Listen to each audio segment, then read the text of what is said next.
Vietnam welcomes World Bank support.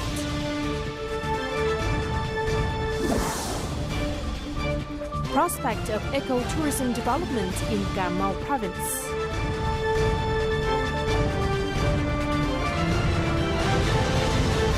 Hello and thank you for tuning into another edition of Bizline brought to you by VTV International. You are with me, Lina Pham, and as usual, we'll start our show with several headlines in the economic and business scene for the past week.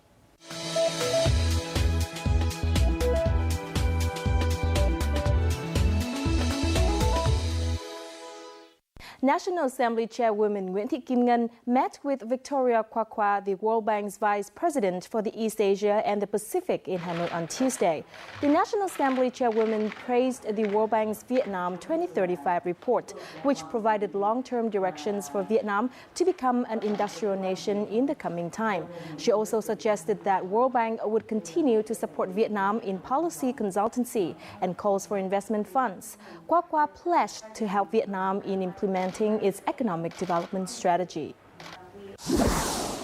Total Official Development Assistance, or ODA, and concessional loans committed for Vietnam was over $2.56 billion in the first half of 2016, surging by 61% year-on-year. The disbursed ODA and concessional loans during the reviewed period declined by 4% from a year earlier to about $1.85 billion, according to the Ministry of Planning and Investment. By the end of Q1 this year, more than $6.76 billion in the $10.66 billion ODA pledged for transport projects was disbursed. The MOT signed agreements on some $890 million for ODA loans for 6 projects during the 6-month period through June. The General Department of Taxation is intending to implement the pilot electronic tax refund model in several cities and provinces in the third quarter of 2016. This is an effort to support taxpayers and help reduce expenses on observing tax laws and improve national competitiveness. Currently, the General Department of Taxation is finalizing the electronic tax refund model and working on the implementation plan. Until May the 31st, tax agencies have processed over 7,500 tax refund documents with total refund of over $1.7 billion. Vietnam's total retail sales and services revenue reached $63.4 billion in the first 5 months of this year, a year-on-year increase of 9.1%, officials said. If inflation is excluded, the amount marks an increase of 7.8%, according to the General Statistics Office. The purchasing power of goods retailers witnessed high growth of 9.5% in the first 5 months, amounting to $48.5 billion, accounting for 2/3 of the total retail sales and services revenue. According to experts, total retail sales and services revenue next month would increase further due to high demand for house construction and repairs and recovering demand for beach holidays. More than a ton of Vietnamese lychee has arrived in the U.S. after a thorough irradiation in Ho Chi Minh City. The entire first batch was purchased from the Global Gap Standard lychee production regions at Lục Ngạn District of Bắc Giang Province. It is forecasted that demand for Vietnamese lychee in the U.S.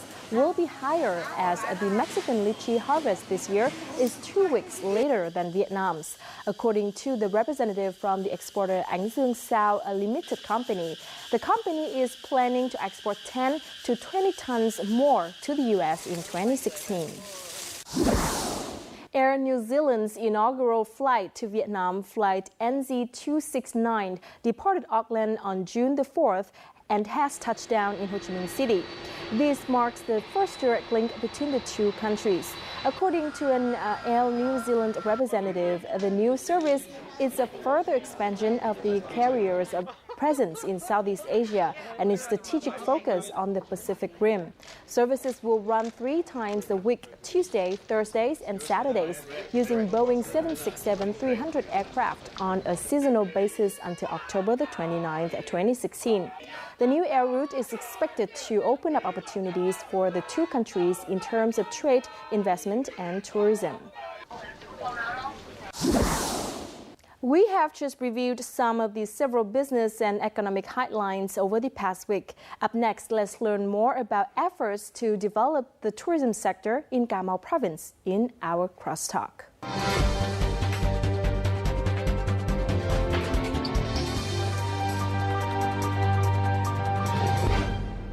Cà Mau, the southernmost tip of the country, seems like it isn't clicking with many tourists compared to other popular destinations in Vietnam, such as Da Nang, Nha Trang, or Huế.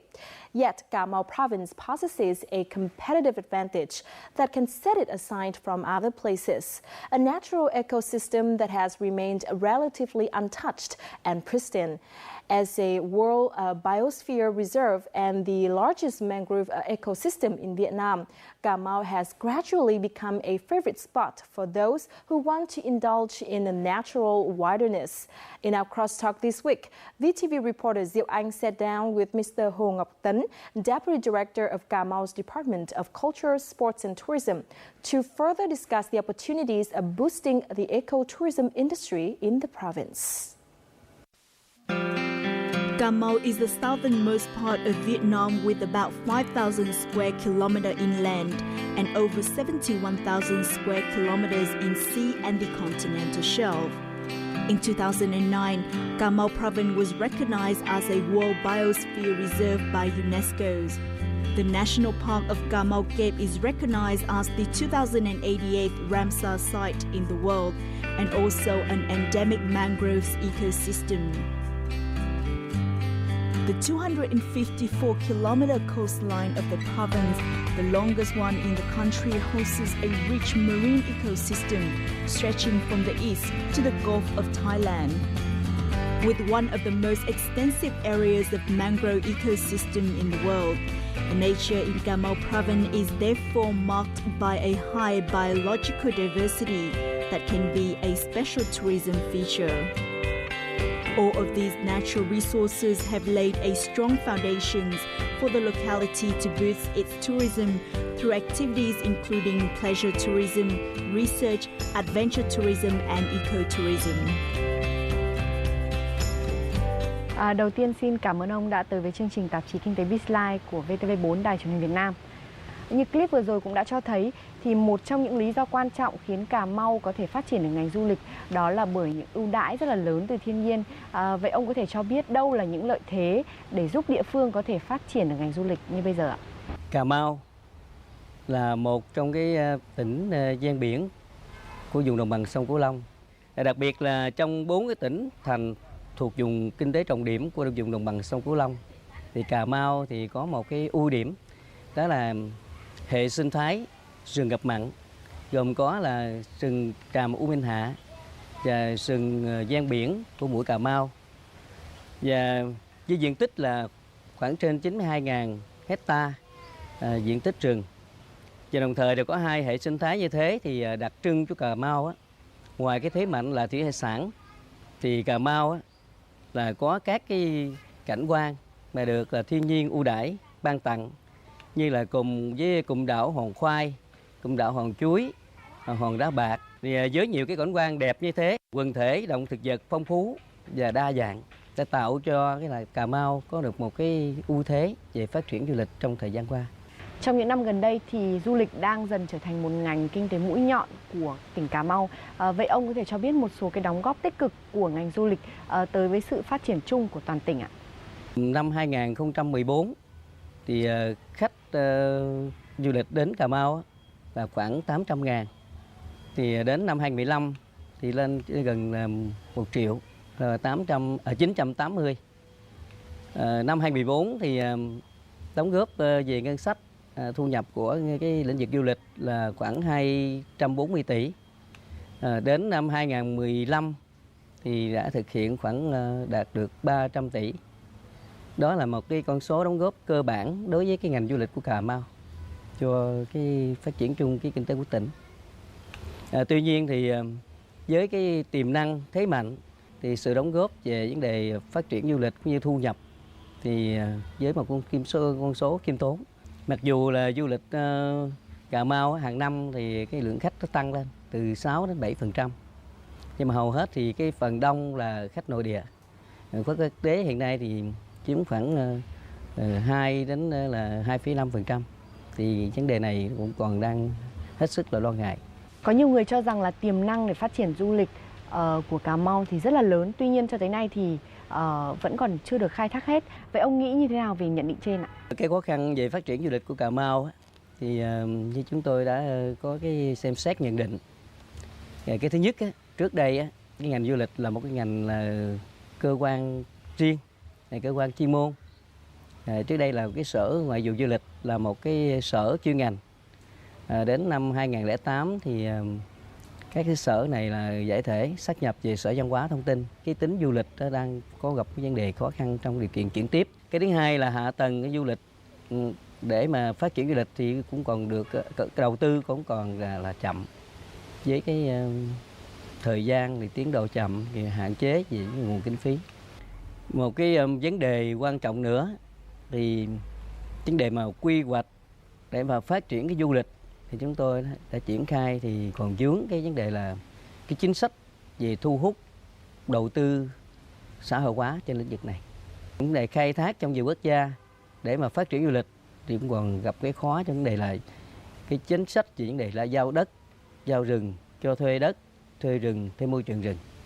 Và đến giờ này thì chúng tôi cũng đã tranh thủ với các cái ngành chức năng để tham mưu cho Ban tỉnh thì cũng chưa có tháo gỡ được vấn đề này. Thì hướng tới chúng tôi sẽ tham mưu tích cực hơn nữa để cho các cái sở ngành chức năng có liên quan đến lĩnh vực mà quy hoạch, rồi tạo cái cơ sở hành lang pháp lý, làm sao là phải có cái chính sách mời gọi thu hút đầu tư và khai thác được cái tiềm năng du lịch trên lĩnh vực này.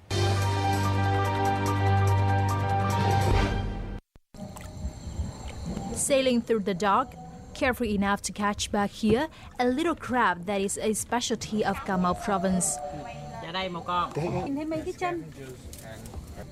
He is leading a tour in his own shrimp pond.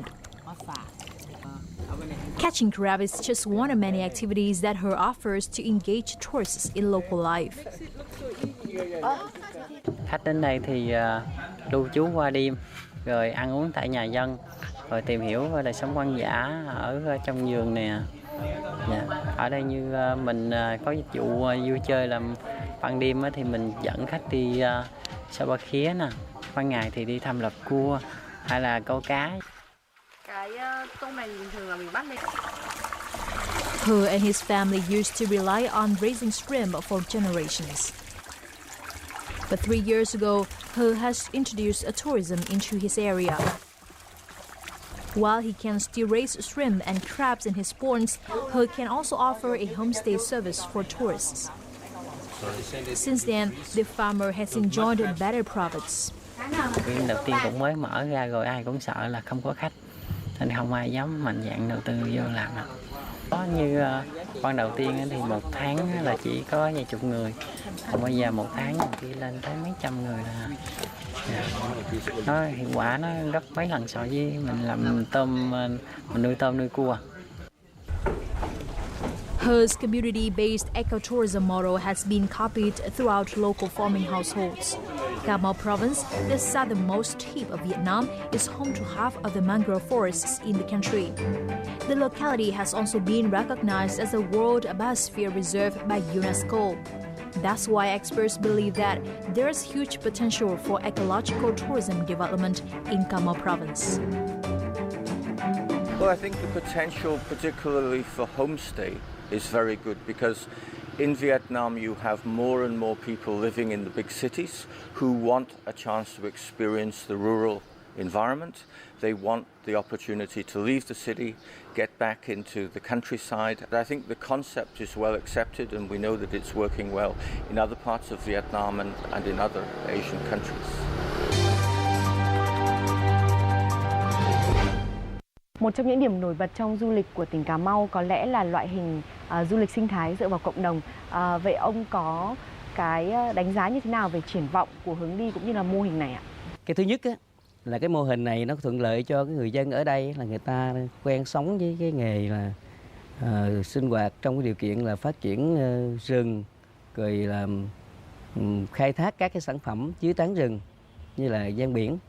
Cho nên khi là khai thác phát triển cái mô hình này thì trước hết thì chúng tôi cũng lựa chọn một cái số hộ dân ở trong vùng phụ cận của khu vực lâm phần, rồi kết hợp với vườn quốc gia, kết hợp với chính quyền địa phương ở huyện và ở xã để mà tập huấn rồi hướng dẫn, cũng như là tạo điều kiện cho các cái hộ này là đi tham quan thực tế các cái mô hình du lịch cộng đồng homestay, rồi từ đó chúng tôi xây dựng mô hình điểm. Đấy. Thì các cái hộ dân này sau khi phát triển đến nay thì trở thành những cái điểm du lịch cộng đồng chính của khu ở địa phương này. Thì chính từ phục vụ này thì người dân á, một là tạo được công ăn việc làm ở tại chỗ, cái thứ hai á, có thu nhập, cái đời sống bền vững hơn và chắc chắn hơn.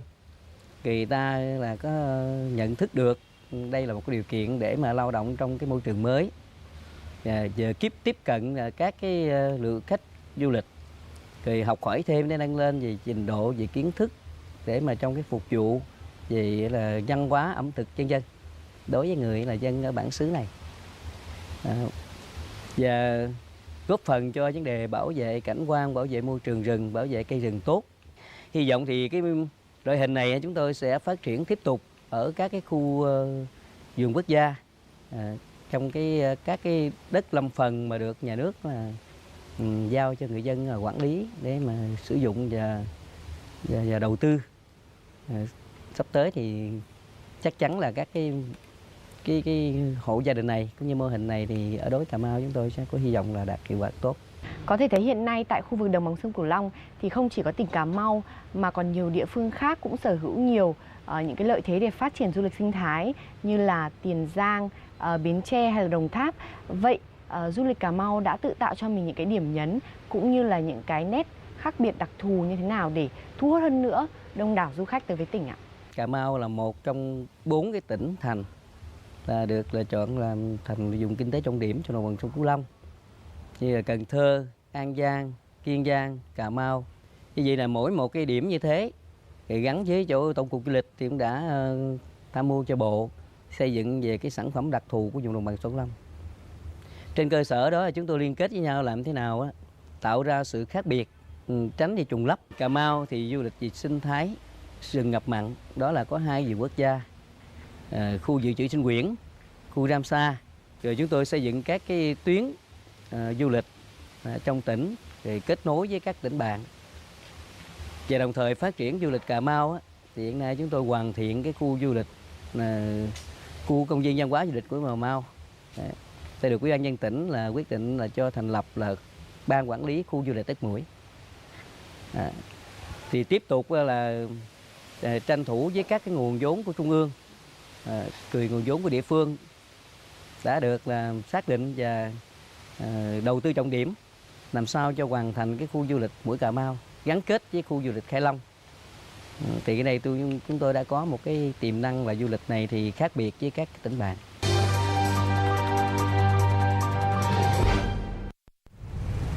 While farmers gradually adopt the homestay model, private enterprises start to explore the potential offered by local ecotourism. This 20-hectare ecotourism park was launched in 2014. The $5 million venture aims to bring modern and convenient services without forgetting to give tourists a unique sense of nature. Mới bước chân vào thì thấy đây kết hợp những cái môi trường này rất là tự nhiên, em rất thích. Thì em thích cái sự thiên nhiên đó, nó sẽ trong lành hơn với so với những cái hình thức được lắp đặt vô. Để phát triển cái khu du lịch này thành một cái khu du lịch mà ở tầm cỡ khu vực thì ngoài cái chuyện du lịch sinh thái ở tỉnh ra đó, chúng tôi cũng đã liên kết được với các anh hiệp hội doanh nghiệp của Việt Nam tại Mỹ. Tháng 4 tới đây của 2016 các anh sẽ đến khảo sát lại khu du lịch và các anh có khả năng sẽ đầu tư khoảng trên 350 tỷ đồng để chúng tôi mở rộng giai đoạn 2. Private investment into tourism in Cà Mau province, however, stays humble. Lack of infrastructure, transportation, and a comprehensive development strategy are some of the reasons that causes a lag in the local tourism industry. Cũng như vừa trao đổi thì một trong những cái cản trở lớn tới việc phát triển hơn nữa ngành du lịch của địa phương đó là do hệ thống cơ sở hạ tầng cũng như là dịch vụ thì còn hạn chế. Vậy tỉnh Cà Mau đã có những cái kế hoạch như thế nào để nhằm khắc phục tình trạng này ạ?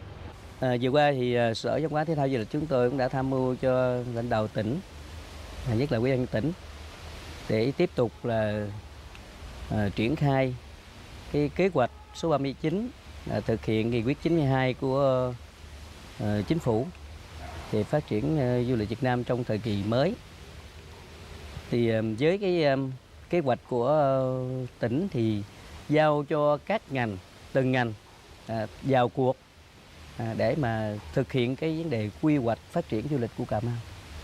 Vậy là chức năng nhiệm vụ của từng ngành phải có sự là gắn kết chặt chẽ để phối hợp chặt chẽ thực hiện mới có hiệu quả vấn đề này.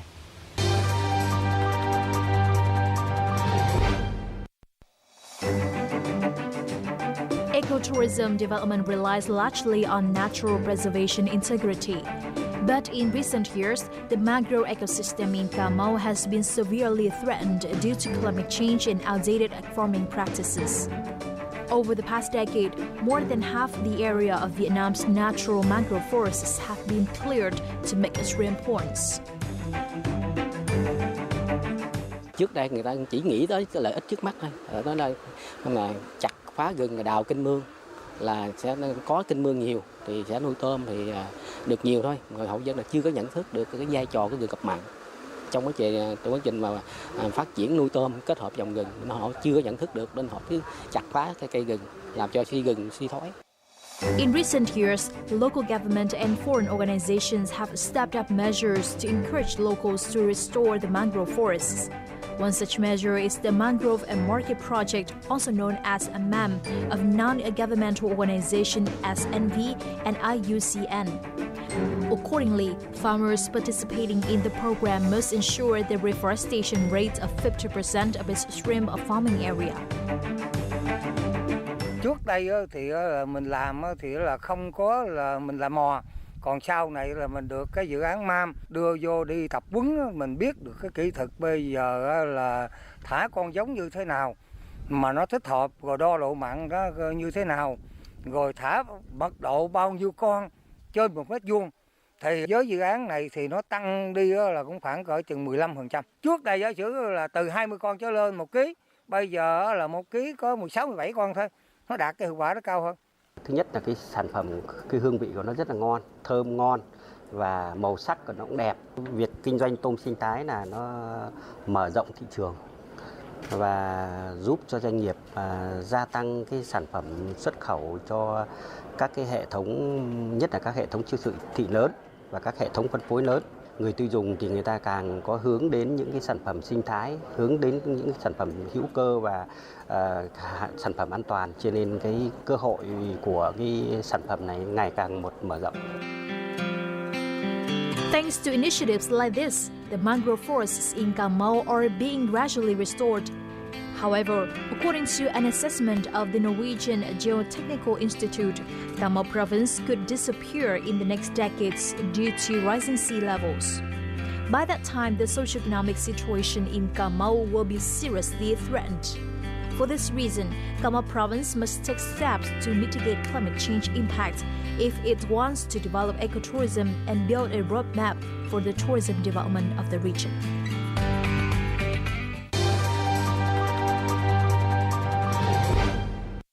Ngoài những cái lợi ích kinh tế thì du lịch sinh thái sẽ có những cái ảnh hưởng, có những cái tác động nhất định tới với môi trường. Vậy ông có thể cho biết về những cái kế hoạch của địa phương để nhằm xây dựng cũng như là phát triển một nền du lịch một cách bền vững hơn ạ? Nếu phát triển du lịch mà không gắn kết với bảo vệ môi trường thì chắc chắn là sẽ gặp khó khăn. Và du lịch cũng không thể nào mà phát triển đảm bảo được cái yêu cầu. Vì thế thì vấn đề phát triển du lịch phải gắn với cái vấn đề bảo vệ môi trường, bảo vệ cảnh quan là một vấn đề vô cùng quan trọng. Như vậy thì chúng tôi sẽ xây dựng cái kế hoạch phối hợp với các ngành chức năng, nhất là vấn đề phối hợp với Sở Tài nguyên và Môi trường, các cái chương trình kế hoạch và phát động trong cái cán bộ, nhân dân và các cái địa phương và nhất là mọi người đều ý thức vấn đề là nâng cao trách nhiệm bảo vệ môi trường bền vững, đặc biệt là ở các khu điểm, các cái cơ sở hoạt động du lịch, ý thức vấn đề này. Xin ông có thể chia sẻ về một số những cái chính sách cũng như là cái hỗ trợ nhằm khuyến khích đầu tư cũng như là phát triển du lịch của địa phương ạ?